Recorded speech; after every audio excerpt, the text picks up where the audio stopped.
नमस्कार. मी ॲडव्होकेट ज्ञानेश्वर केदारी. श्यामजी कृष्ण वर्मा आद्य क्रांतिकारक यांच्याविषयी मी आज बोलणार आहे. त्यांचा जन्म 4 ऑक्टोबर 1854 तर मृत्यू 30 मार्च 1930 मध्ये झाला. त्यांचे शिक्षण MA ऑक्सफर्ड, जन्म मांडवी गुजरात, संयुक्त महाराष्ट्र आणि त्यांचे महाविद्यालयीन शिक्षण फर्ग्युसन कॉलेज पुणे येथे झाले. श्यामजी कृष्ण वर्मा यांना सहप्राध्यापक म्हणून ऑक्सफर्ड युनिव्हर्सिटीमध्ये नोकरी मिळाली. इंग्लंडमध्ये नंतर त्यांनी बॅरिस्टर पदवी घेतली. 1884 मध्ये ते भारतात आले. ब्रिटिश सरकारच्या कार्यालयात ते दिवाणजी म्हणून कार्य करत, परंतु व्हाईसरॉय यांच्याबरोबर खटका उडाला व ब्रिटिशांनी त्यांना धोकादायक माणूस म्हणून सेरा मारला. 1897 मध्ये परत इंग्लंडला गेले. भारतीय घडामोडीकडे बारकाईने अभ्यास केला. भारताला स्वातंत्र्य मिळवण्याच्या व आपली बाजू मांडण्यासाठी वर्तमानपत्रे काढण्याचे त्यांनी ठरवले. सन 1905 मध्ये त्यांनी इंडियन सोशलॉजिस्ट व नियतकालिका सुरू केली. देशभक्त हिंदी तरुणाचा एक वर्ग निर्माण केला. स्वतःचीच रक्कम देणगी म्हणून दिली.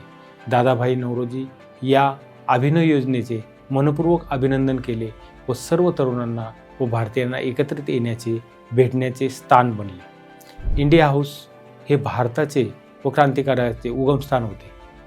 श्यामजींनी हिंदुस्थानचे राजकीय मिशनरी व्यक्तींचा वर्ग तयार केला. पुढे या संघटनेचे नाव देशभक्त समाज असे ठेवले. ही योजना त्यांनी लोकमान्य टिळक व बिपिन चंद्र पाल यांनी सुचवली. 1907 मध्ये इंडिया लॉजिस्टिकच्या नियतकालिकावर ब्रिटिशांनी बंदी घातली, परंतु गुप्तपणे कार्य चालू होते. त्यामुळे त्यांना तरुण क्रांतिकाशी घनिष्ठ संबंध होते. श्यामजींना क्रांतिकारकाचे गुरु प्रेरणास्थान म्हणले तर वावगे ठरणार नाही.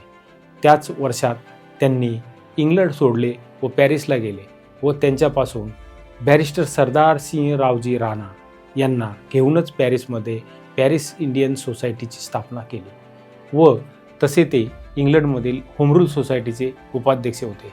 अल्पावधीतच त्यांना इंडियन नॅशनल काँग्रेसची नेमस्त पुढारी यांची धोरणे पटेनाशी झाली. क्रांतिकारक घडवण्याचे महान कार्य त्यांनी केले.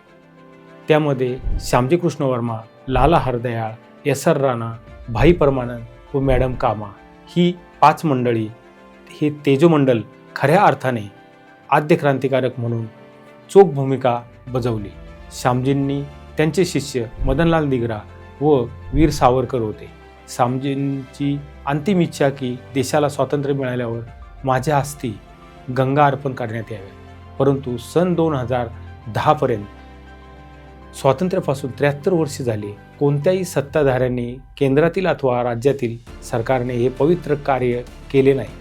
हे कार्य मुख्यमंत्री नरेंद्र मोदी 2010 मध्ये जिनेव्हा येथे जाऊन त्यांचे हस्ती कलश घेऊन गंगेत विसर्जन केले व त्याच वर्षात इंग्लंडमधील इंडिया हाऊसची प्रतिकृती गुजरात येथे तयार करून राष्ट्रार्पण सोहळा घेऊन अर्पण केले.